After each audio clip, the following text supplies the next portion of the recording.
हम सब जानते हैं कि दुनिया की सबसे ताकतवर शक्ति हमारे अंदर ही है, जिसे हम सबकॉन्शियस माइंड की शक्ति के नाम से जानते हैं।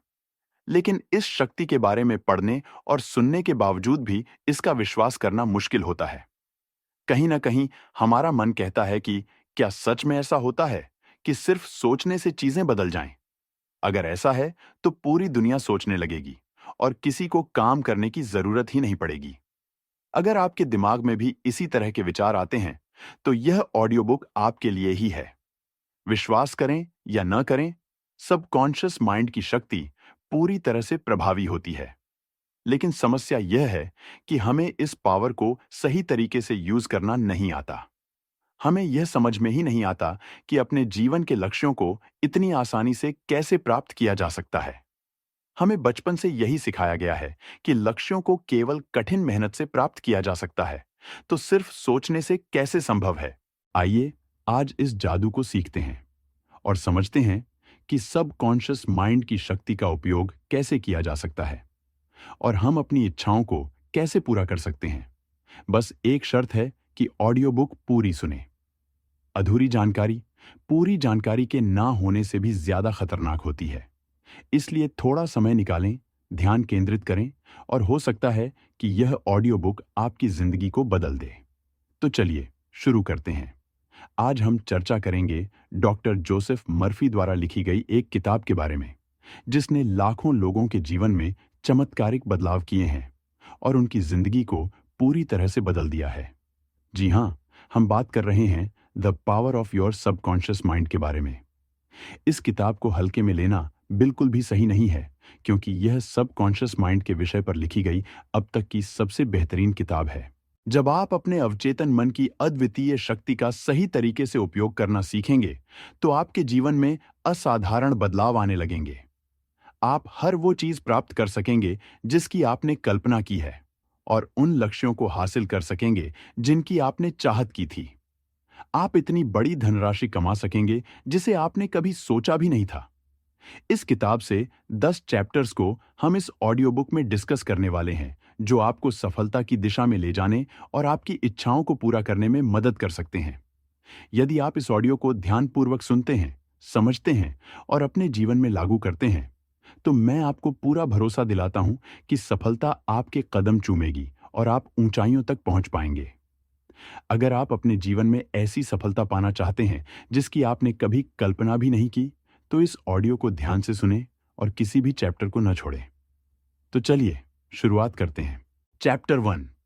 आपके भीतर एक अद्भुत खजाना छिपा है।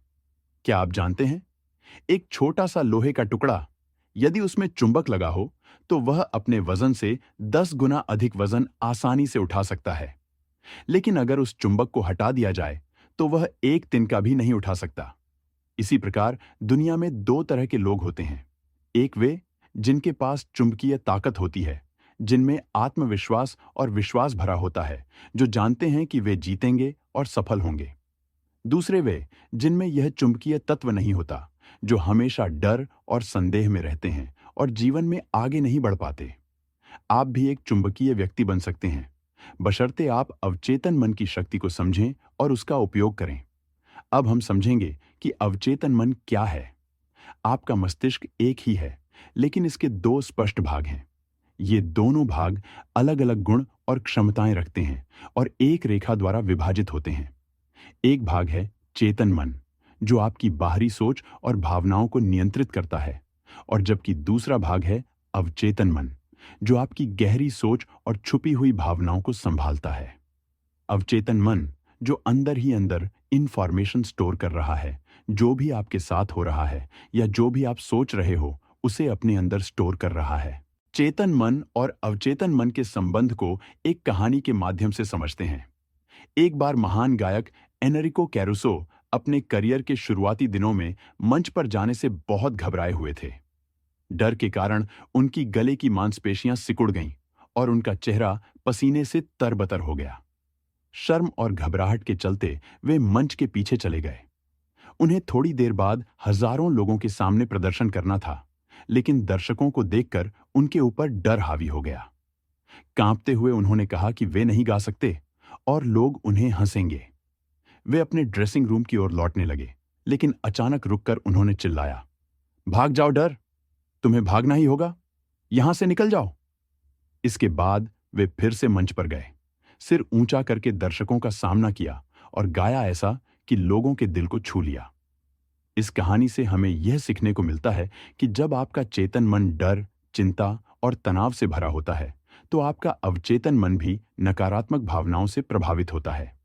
ये नकारात्मक भाव चेतन मन में दहशत और निराशा भर देते हैं।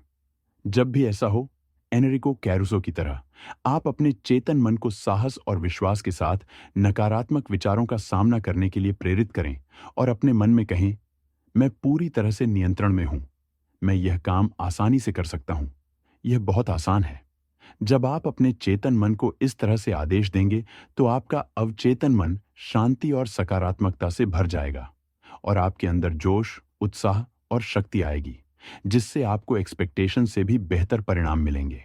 कल्पना कीजिए कि आपका मस्तिष्क एक बगीचा है और आप उसके मालिक हैं। आपके बगीचे में कौन सी फसल उगेगी? जाहिर है, आपके बगीचे में वही फसल उगेगी जिसके बीज आप उसमें डालेंगे। इसी तरह हम अपने मस्तिष्क के बगीचे में दिन भर अपने विचारों के बीज बोते हैं। अब ये विचारों के बीज कहां से आते हैं? ये हमारी आदतों से उत्पन्न होते हैं। अगर आप कांटे बोते हैं, तो क्या आपको अंगूर मिलेंगे? अगर आप कटीली फसल बोएंगे, तो अंजीर की फसल कैसे मिलेगी? जैसे आप अपने मस्तिष्क में विचारों की बुआई करते हैं, वैसे ही परिणाम भी मिलते हैं। अब सवाल यह है कि आपको चेतन मन में अच्छे विचार क्यों सोचने चाहिए? इसका जवाब है कि अवचेतन मन सही और गलत में अंतर नहीं कर सकता। इसका काम सिर्फ चेतन मन द्वारा सोचे गए विचारों को वास्तविकता में बदलना है, चाहे वे सही हों या गलत। उदाहरण के तौर पर, यदि कोई व्यक्ति किसी पर बहुत गुस्से में है और बार बार कहता है, मैं उसे मार डालूंगा, मैं उसका खून कर दूंगा, तो ये बातें उसके अवचेतन मन पर गहरी छाप छोड़ देती हैं। जैसे अलादीन के चिराग से जिन्न अपनी इच्छाओं को पूरा करता है, वैसे ही उसका अवचेतन मन भी वही परिस्थितियां उत्पन्न कर देता है जिससे वह व्यक्ति सचमुच हिंसा कर सकता है। खून करना निश्चित ही एक बेहद नकारात्मक बात है। तो फिर अवचेतन मन ने इसे रोकने की कोशिश क्यों नहीं की? इसका कारण यह है कि अवचेतन मन सही और गलत का फर्क नहीं समझता। इसका काम सिर्फ चेतन मन द्वारा सोचे गए विचारों को वास्तविकता में बदलना है, चाहे वे सही हों या गलत।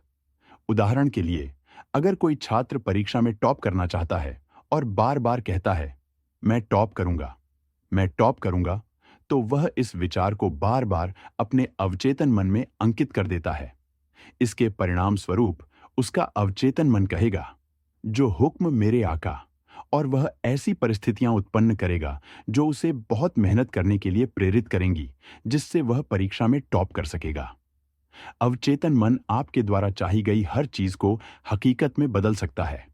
इसलिए आपके मस्तिष्क में आने वाले प्रत्येक विचार की महत्वपूर्ण भूमिका होती है। केवल उन विचारों को अपने मस्तिष्क में जगह दें जो आपको शक्ति और प्रेरणा प्रदान करें। नकारात्मक विचारों को अपने मस्तिष्क में प्रवेश न करने दें, जो आपकी क्षमता को कम कर सकते हैं। चैप्टर 2, आपका मस्तिष्क कैसे काम करता है? चेतन मन को जहाज का कैप्टन माने। कैप्टन अपने जहाज के इंजन रूम में बैठे कर्मचारियों को आदेश देता है, जो सभी बॉयलर, मशीनें और यंत्र उसके निर्देशों के अनुसार संचालित करते हैं। इंजन रूम के कर्मचारी यह नहीं जानते कि जहाज कहां जा रहा है या किस दिशा में बढ़ रहा है। उनका काम सिर्फ कैप्टन के आदेशों का पालन करना है। यदि कैप्टन गलती से भी गलत दिशा में आदेश देता है, तो वे बिना किसी प्रश्न के उस आदेश का पालन करते हैं, भले ही यह गलत दिशा में ले जा सकता है। उनका काम केवल आदेशों का पालन करना होता है और वे सवाल नहीं कर सकते। इसी प्रकार आपका चेतन मन जहाज का कैप्टन है। जो विचार आपका चेतन मन मानता है और सही मानता है, वही विचार आपका अवचेतन मन बिना किसी सवाल के स्वीकार कर लेता है। चाहे वह विचार सही हो या गलत, इस पर कोई फर्क नहीं पड़ता। जब आप बार बार किसी शब्द या वाक्य को दोहराते हैं, जैसे यह बहुत मुश्किल है, मैं यह नहीं कर सकता, मैं स्मार्ट नहीं हूं, मैं किसी काम का नहीं हूं, तो आपका अवचेतन मन उन शब्दों को स्वीकार कर लेता है और उन परिस्थितियों को साकार कर देता है। इससे आपकी इच्छाओं और लक्ष्यों को प्राप्त करना वास्तव में कठिन हो जाता है। जब तक आप कहते रहेंगे, मैं अपनी पसंदीदा कार नहीं खरीद सकता, मैं वर्ल्ड टूर नहीं कर सकता, मैं अपनी मनपसंद लोकेशन पर घर नहीं ले सकता, मैं ब्रांडेड सूट नहीं पहन सकता, आपका अवचेतन मन इन नकारात्मक विचारों को मानता रहेगा और आप जीवन भर कमी और अभाव में जीते रहेंगे। लेकिन अगर आप इसके बजाय कहेंगे, ये बहुत ईजी है, मैं बहुत स्मार्ट हूं, मैं जरूर अमीर बनूंगा, मैं अपनी पसंदीदा कार खरीद सकता हूं, मैं वर्ल्ड की यात्रा कर सकता हूं, तो आपका अवचेतन मन इन सकारात्मक विचारों को बिना किसी सवाल के सच मान लेगा और ऐसी परिस्थितियां पैदा कर देगा जो आपको उन लक्ष्यों को प्राप्त करने में मदद करेंगी। यह आपको अजीब लग सकता है, लेकिन यही वास्तविकता है। चलो एक और उदाहरण देखते हैं। एक युवा गायिका को गाने के ऑडिशन के लिए बुलाया गया। उसे इस मौके से बहुत उम्मीद थी, लेकिन लगातार 3 बार ऑडिशन में असफल हो गई। उसकी आवाज तो बहुत प्यारी थी, फिर भी वह सफल नहीं हो पाई। इसका कारण था कि ऑडिशन से पहले वह खुद से बार बार कहती रही, वे लोग मेरी आवाज को पसंद नहीं करेंगे, मेरी आवाज इतनी भी अच्छी नहीं है, मुझे घबराहट हो रही है, शायद मेरा सिलेक्शन नहीं होगा। उसके अवचेतन मन ने इन नकारात्मक विचारों को स्वीकार कर लिया और इन्हें उसके अनुभव में बदल दिया, जिससे वह असफल हो गई। फिर उसने अपने डर को नियंत्रित करने का एक तरीका अपनाया। वो एक कमरे में जाकर आराम से कुर्सी पर बैठी, अपनी आंखें बंद की और अपने मन और शरीर को शांत किया। उसने खुद से सकारात्मक बातें कहनी शुरू की, जैसे मेरी आवाज बहुत प्यारी है, मैं सबसे अच्छा गा सकती हूँ, मैं आज पूरी तरह से रेडी हूं अपने बारी के लिए, मैं गाऊंगी और सुरीली आवाज में गाऊंगी और इस बार मेरा सिलेक्शन होकर रहेगा। उसने इन शब्दों को शांत स्वर में विश्वास के साथ बार बार दोहराया। इसके बाद उसने रोज 3 बार अभ्यास किया और प्रत्येक बार 5 से 10 बार यही सकारात्मक बातें दोहराईं। महीने के अंत तक वह पूरे आत्मविश्वास और उत्साह के साथ तैयार हो गई। जब उसे फिर से ऑडिशन के लिए बुलाया गया तो उसने बहुत सुंदर आवाज में गाया और चयनित हो गई। अगर आप भी कभी ऐसी स्थिति का सामना करें तो इस तकनीक का उपयोग करें, आप निश्चित रूप से सफल होंगे। चैप्टर 3, आपके अवचेतन मन की अद्भुत शक्ति। अमेरिकी मनोवैज्ञानिक विलियम जेम्स ने कहा था, दुनिया को बदलने की शक्ति आपके अवचेतन मन में छिपी हुई है। जब आप अवचेतन मन में कोई विचार अंकित करते हैं तो अवचेतन मन उसे पूरा करने के लिए सब कुछ कर देता है। इसलिए आपको अपने अवचेतन मन में सकारात्मक और सही विचार डालने चाहिए। आपने शायद महसूस किया होगा कि जब आपको किसी पिकनिक या यात्रा पर सुबह 4 बजे उठना होता है और आप 4 बजे का अलार्म सेट करके सो जाते हैं, तो अचानक 4 बजे के अलार्म बजने से कुछ मिनट पहले आपकी नींद खुल जाती है। इसका कारण यह है कि आपका अवचेतन मन अत्यंत शक्तिशाली होता है। जब आप सोने से पहले अपने मन में कहते हैं, मुझे कल मॉर्निंग में 4 बजे उठना है, तो यह जानकारी आपके अवचेतन मन में अंकित हो जाती है और वह अलार्म बजने से पहले ही आपको जगा देता है। इसी तकनीक का उपयोग आप अपने जीवन के लक्ष्यों को प्राप्त करने के लिए भी कर सकते हैं। आपको बस यह करना है कि सोने से पहले बिस्तर पर आराम करें, अपनी आंखें बंद करें और अपने अवचेतन मन को सकारात्मक सुझाव दें। ये सुझाव वे हो सकते हैं जो आप बनना चाहते हैं या जो आप हासिल करना चाहते हैं। जैसे अगर आप अपने व्यवसाय में सफल होना चाहते हैं तो आप कह सकते हैं, मेरा व्यवसाय दिन ब दिन बेहतर हो रहा है, मेरे पास बहुत सारा पैसा आ रहा है, मैं डे बाय डे अमीर होता जा रहा हूं, मुझे वो सारी खुशियां मिल रही है जो मैं चाहता था। लगातार 21 दिन तक ऐसा करने से आपको आदत हो जाएगी और आप देखेंगे कि आपके जीवन में चमत्कारिक बदलाव होने लगेंगे। अपने अवचेतन मन को खुशी, समृद्धि, प्रेम, आनंद, जोश और उत्साह से भरे विचारों से भरें। इससे आपके भीतर के नकारात्मक विचार धीरे धीरे बाहर निकल जाएंगे। हालांकि इसके लिए नियमित प्रयास करना होगा। एक बार जब आपको इसकी आदत हो जाएगी तो आपका जीवन में उल्लेखनीय सुधार होने लगेगा। याद रखें, जैसे पानी पाइप के आकार के अनुसार बहता है, जीवन भी आपके विचारों के अनुसार ही बहता है। चैप्टर नंबर 4, प्राचीन काल में भी चिकित्सा उपचार मानसिक तरीके से ही होते थे।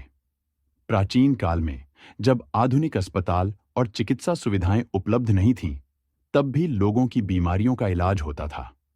उस समय रोगों का उपचार करने का ज्ञान केवल पुजारियों और धार्मिक गुरुओं तक ही सीमित था। लोगों का विश्वास था कि इन धार्मिक व्यक्तियों के पास ईश्वर द्वारा दी गई विशेष शक्तियां हैं, जिनके माध्यम से वे उपचार कर सकते हैं। ये पुजारी और धर्मगुरु इलाज के लिए मंत्र, ताबीज, अंगूठियों और अन्य धार्मिक चिन्हों का उपयोग करते थे। जब कोई व्यक्ति बीमार होता तो उसे इन धार्मिक गुरुओं के पास ले जाया जाता और वे मंत्रों और ताबीजों के सहारे उपचार करते थे। अक्सर ऐसा होता कि रोगी ठीक भी हो जाता था। क्या आपको लगता है कि रोगी सिर्फ ताबीजों या मंत्रों की वजह से ठीक होते थे? लेखक का कहना है कि यह सिर्फ ताबीजों या मंत्रों की वजह से नहीं था, बल्कि अवचेतन मन की शक्ति के कारण था। जैसा कि हमने पहले देखा है, लोग इन पुजारियों और धर्म गुरुओं पर पूरी तरह विश्वास करते थे कि वे उन्हें ठीक कर देंगे। उनकी आस्था इतनी गहरी होती थी कि जैसे ही रोगी उनके पास जाता, वह महसूस करने लगता कि अब वह जरूर ठीक हो जाएगा। यही विश्वास उनके अवचेतन मन में अंकित हो जाता था, जिससे वे खुद को ठीक मानने लगते थे। जैसा कि हमने पहले समझा है, अवचेतन मन में अंकित विचार सच्चाई का रूप ले लेता है और इस वजह से रोगी ठीक हो जाते थे। हमारा अवचेतन मन इतनी शक्ति रखता है कि वह हर बीमारी का इलाज कर सकता है। आपकी आस्था जितनी गहरी होगी, परिणाम भी उतने ही तेजी से मिलेंगे। चैप्टर 5। आज के युग में भी मानसिक उपचार होते हैं। प्राचीन काल में जैसे पुजारी और धार्मिक गुरु उपचार किया करते थे, आज के समय में डॉक्टर और अस्पताल लोगों की बीमारियों का इलाज करते हैं। लेकिन एक पुरानी कहावत है, डॉक्टर घाव पर पट्टी बांधते हैं और ईश्वर उसे ठीक करता है। यहां ईश्वर से तात्पर्य अवचेतन मन से है। कोई भी डॉक्टर या सर्जन पूरी तरह से यह दावा नहीं कर सकता कि उसने मरीज को पूरी तरह ठीक कर दिया। उपचार की वास्तविक शक्ति एक ही होती है, भले ही इसे विभिन्न नामों से जाना जाता है, जैसे प्रकृति, जीवन, ईश्वर या रचनात्मक ज्ञान। वस्तुतः ये सभी नाम अवचेतन शक्ति की ओर इशारा करते हैं, बस उनके अभिव्यक्त करने के तरीके अलग अलग होते हैं। एक बार एक मरीज था जिसकी जीभ पर लकवा मार गया था और सभी चिकित्सा उपचार असफल हो चुके थे। डॉक्टर ने उसे बताया कि उसके पास एक नया उपकरण है जिससे उसे उम्मीद है कि उसका इलाज हो जाएगा। डॉक्टर ने मरीज के मुंह में पॉकेट थर्मामीटर लगा दिया और मरीज ने इस नए उपकरण की कल्पना की जिसे ठीक करने के लिए इस्तेमाल किया जा रहा था। कुछ ही मिनटों में मरीज खुशी से चिल्ला उठा कि उसकी जीभ फिर से काम करने लगी है। एक युवती भी डॉक्टर के पास आई और उसने बताया कि पिछले 4 सप्ताह से उसकी आवाज चली गई है। डॉक्टर ने जांच के बाद पाया कि उसकी आवाज लौट सकती है यदि सही तरकीब अपनाई जाए। डॉक्टर ने एक बिजली ऑपरेटर को बुलाया और उसकी स्विच को दबाकर युवती को एहसास दिलाया कि उसे बिजली का झटका दिया जा रहा है, जबकि वास्तव में ऐसा कुछ नहीं था। इसके बाद डॉक्टर ने युवती को कुछ निर्देश दिए और उसे ए अक्षर दिखाया, फिर बी, और धीरे धीरे उसकी खोई हुई आवाज लौट आई। इन उदाहरणों में किसी भी दवा का उपयोग नहीं किया गया, फिर भी दोनों मरीज ठीक हो गए। इसका कारण यह है कि डॉक्टर ने उनके अवचेतन मन को इस तरह से प्रभावित किया कि वे विश्वास करने लगे कि उनके पास मौजूद चीजें उन्हें ठीक कर सकती हैं। इस विश्वास के चलते उनके अवचेतन मन ने उसे स्वीकार कर लिया और परिणाम स्वरूप वे स्वस्थ हो गए। इसे बिलीव सिस्टम या प्लेसिबो इफेक्ट भी कहा जाता है। वैज्ञानिक बताते हैं कि हर 11 महीने में हमारा शरीर पूरी तरह से नया हो जाता है। यह कैसे संभव है? हमारे शरीर की लाखों कोशिकाएं रोज मरती हैं और उनकी जगह नई कोशिकाएं बनती हैं।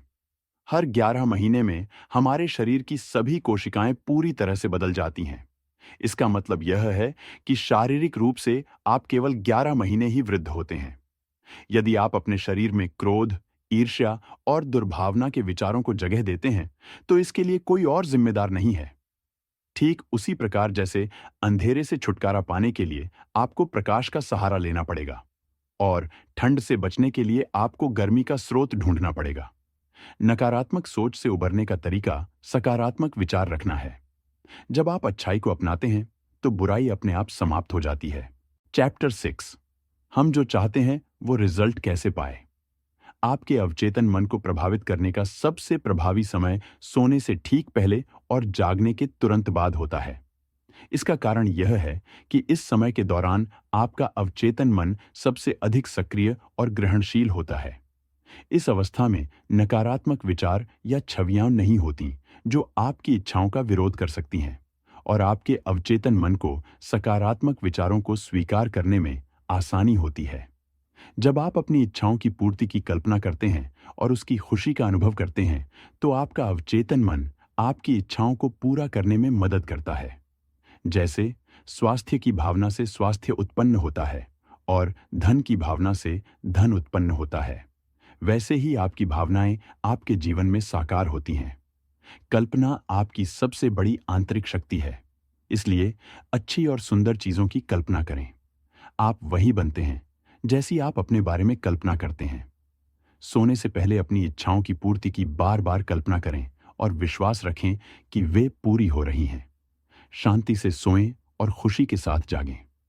एक दिन आपकी इच्छाएं सचमुच वास्तविकता में बदल जाएंगी।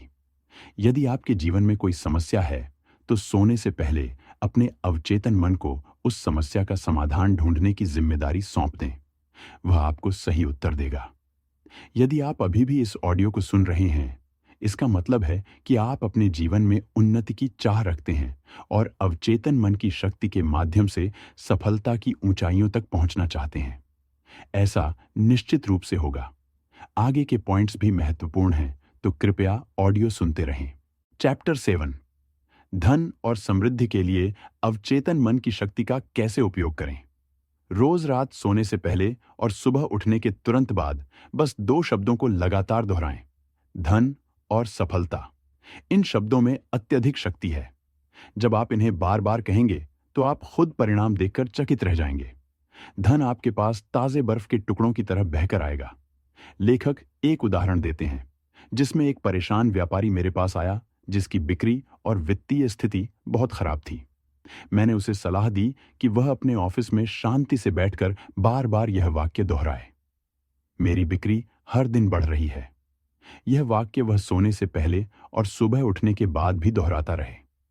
इस प्रक्रिया से उसके चेतन और अवचेतन मन ने मिलकर काम करना शुरू कर दिया। कुछ हफ्तों में ही उसे सकारात्मक परिणाम देखने को मिले। आप भी इस तकनीक को अपना सकते हैं। कुछ लोग कहते हैं, मैंने ऐसा किया लेकिन कोई फर्क नहीं पड़ा। ऐसा इसलिए हो सकता है क्योंकि वे तुरंत ही संदेह और डर के विचारों में खो गए और सकारात्मक विचार को नकार दिया। जैसे जब आप सुबह एक बीज मिट्टी में लगाते हैं और वह पौधा दोपहर तक नहीं उगता, तो क्या आप उसी दिन मिट्टी खोदकर बीज निकाल लेते हैं? नहीं, आप उसे बढ़ने का समय देते हैं और उसे पनपने का मौका देते हैं। इसी तरह जब आप अपने अवचेतन मन को कोई सुझाव देते हैं, तो आपको तुरंत परिणाम नहीं मिल सकते। आपको उस विचार को अवचेतन मन में पूरी तरह से स्थापित होने का समय देना चाहिए। जैसे ही धन का विचार आपके अवचेतन मन में पूरी तरह समा जाएगा, आपको इतनी समृद्धि प्राप्त होगी जिसकी आपने कल्पना भी नहीं की होगी। चैप्टर 8, अमीर बनने के मार्ग पर कैसे चलें। यहां एक सरल विधि दी जा रही है जिसका उपयोग आप अपने जीवन में धन को बढ़ाने के लिए कर सकते हैं। एक शांत कमरे में जाएं, आरामदायक कुर्सी पर बैठें और अपने शरीर को पूरी तरह से आराम दें। दिन में कई बार निम्नलिखित वाक्य दोहराएं, मुझे धन पसंद है, मैं धन से प्रेम करता हूं, मैं इसका समझदारी, सृजनात्मकता और न्यायपूर्ण तरीके से उपयोग करता हूं। मेरे जीवन में धन का लगातार प्रवाह हो रहा है। मैं खुशी से इसे छोड़ता हूं और यह अद्भुत तरीके से कई गुना होकर मेरे पास लौटता है। यह अच्छा है, बहुत अच्छा है। धन मेरी ओर बहुत बड़ी मात्रा में प्रवाहित हो रहा है। मैं इसका उपयोग केवल भलाई के लिए करता हूं और मैं अपनी आर्थिक समृद्धि और मानसिक धन के लिए आभारी हूं। संकटग्रस्त जीवन का असली कारण। आपने कई लोगों को देखा होगा जो आर्थिक तंगी से जूझ रहे हैं और अपने महीने का खर्च निकालने के लिए संघर्ष कर रहे हैं। उन्हें अपने खर्च पूरे करने के लिए काफी मेहनत करनी पड़ती है। क्या आप जानना चाहते हैं कि ऐसा क्यों होता है? वे अक्सर उन लोगों की आलोचना करते हैं जो जीवन में सफल हुए हैं और बहुत सारा धन कमाया है। वे सोचते हैं, अमीर लोग बहुत बुरे होते हैं, वे दूसरों का धन छीनकर अमीर बने हैं, या वे बेईमान और भ्रष्ट होते हैं, इसलिए वे अमीर लोगों से और उनके पैसे से नफरत करते हैं। आप अमीर बनना तो चाहते हैं, लेकिन अमीर लोगों और उनके धन से नफरत भी करते हैं। ब्रह्मांड का नियम है कि आप जिस चीज से नफरत करते हैं, वह चीज आपसे दूर चली जाती है। चाहे वह दोस्त हो, परिवार का कोई सदस्य हो या फिर धन हो। अगर आप किसी व्यक्ति को पसंद नहीं करेंगे, उसकी बुराई करेंगे और आलोचना करेंगे, तो वह आपसे दूर चला जाएगा। इसी तरह अगर आप सफल और अमीर लोगों से नफरत करते हैं या उनकी आलोचना करते हैं, तो धन भी आपसे दूर हो जाता है और आपकी जिंदगी में कमी बनी रहती है। आपको क्या करना चाहिए? जब भी आप किसी सफल और अमीर व्यक्ति को देखें, तो कहें, मैं सफल और अमीर लोगों को आशीर्वाद देता हूं। मैं सफल और अमीर लोगों को अपना आदर्श मानता हूं। मैं सफल और अमीर लोगों से प्रेम करता हूं, और अगर वे अमीर बन सकते हैं तो मैं भी बन सकता हूं। जब आप अपने अवचेतन मन में सफल और अमीर लोगों के प्रति सकारात्मक भावनाएं रखेंगे, तो आपका अवचेतन मन आपको इतनी धन संपत्ति देगा कि आप उसकी गिनती भी नहीं कर पाएंगे। चैप्टर 9, आपका अवचेतन मन और वैवाहिक जीवन। आदर्श साथी को कैसे आकर्षित करें? यदि आपने पिछले अध्यायों पर ध्यान दिया है, तो अब तक आप समझ चुके होंगे कि आपका अवचेतन मन कैसे कार्य करता है। यह जानना महत्वपूर्ण है कि आपके अवचेतन मन में जो भी छाप आप डालेंगे, वह बाहरी दुनिया में वास्तविकता बन जाएगी। अगर आप चाहते हैं कि आपका आदर्श साथी आपके जीवन में आए, तो अपने अवचेतन मन में उन गुणों और विशेषताओं की छाप छोड़ें जो आप अपने साथी में देखना चाहते हैं। यह एक प्रभावशाली तरीका है जिससे आप अपने आदर्श साथी को आकर्षित कर सकते हैं। इसके लिए रात को एक आरामदायक कुर्सी पर बैठ जाएं, अपनी आंखें बंद करें और पूरी तरह से रिलैक्स हो जाएं। अपने शरीर को पूरी तरह ढीला छोड़ दें और खुद को शांत और ग्रहणशील बनाए रखें। अब अपने अवचेतन मन से संवाद करें और कहें, मैं एक ऐसे साथी को आकर्षित कर रही हूं जो ईमानदार, सच्चा, वफादार, निष्ठावान, शांत, खुश और समृद्ध हो। मुझे विश्वास है कि मैं उसकी खुशी और शांति को और बढ़ा सकती हूँ। वह मेरे आदर्शों से प्रेम करता है और मैं उसके आदर्शों से प्यार करती हूँ। हम दोनों एक दूसरे को बदलने की कोशिश नहीं करेंगे। हम एक दूसरे को वैसा ही स्वीकार करेंगे जैसा हम हैं। हमारे रिश्ते में आपसी प्रेम, स्वतंत्रता और सम्मान है। इस प्रक्रिया को नियमित रूप से दोहराएं और देखें कि कैसे आपका अवचेतन मन आपके आदर्श साथी को आपके जीवन में लाने में मदद करता है। चैप्टर नंबर 10, मन से हमेशा जवान कैसे रहा जा सकता है? आप उतने ही जवान हैं जितना आप खुद को मानते हैं। मैं हर कुछ सालों में लंदन के कैक्सटन हॉल में भाषण देता हूं। एक बार एक सर्जन ने मेरे भाषण के बाद मुझसे मुलाकात की। उन्होंने बताया, मेरी उम्र 84 साल है। मैं रोज सुबह मरीजों का ऑपरेशन करता हूँ, हॉस्पिटल में मरीजों को चेक भी करता हूँ और दवाइयाँ भी लिखता हूँ, और शाम को मेडिकल जर्नल्स में अपना पैराग्राफ भी लिखता हूँ। उनका मानना था कि उनकी ऊर्जा और युवा रहने की वजह उनका खुद को सक्रिय और उपयोगी मानना है। उन्होंने कहा, आपने जो कहा वह बिल्कुल सही है। व्यक्ति उतना ही युवा होता है जितना वह खुद को मानता है, और जितना मूल्यवान वह खुद को समझता है वही उसे मिलता है। कुछ लोग 30 साल की उम्र में ही बुजुर्ग महसूस करने लगते हैं, जबकि कुछ लोग 80 साल की उम्र में भी युवा रहते हैं। हमारा मस्तिष्क एक अद्भुत कारीगर, डिजाइनर और शिल्पकार है। एक महत्वपूर्ण सच है कि एक व्यक्ति अपने दिल में जैसा सोचता है वैसा ही वह बनता है। जब आप जीवन में दिलचस्पी खो देते हैं और सपने देखना बंद कर देते हैं, तो आप बूढ़े हो जाते हैं। अंत में इस पूरी किताब का सार एक लाइन में कहा जा सकता है, मन में जैसा सोचते हैं वैसा जीवन में बन जाते हैं। यह किताब इतनी महत्वपूर्ण है कि इसे सिर्फ एक बार पढ़ना पर्याप्त नहीं है। इसे बार बार पढ़ना चाहिए ताकि इसके संदेश हमारे दिल और दिमाग में गहराई से बस सकें। इससे हम अवचेतन मन की शक्ति का अधिकतम लाभ उठा सकते हैं और अपने जीवन को नए ऊंचाइयों तक ले जा सकते हैं।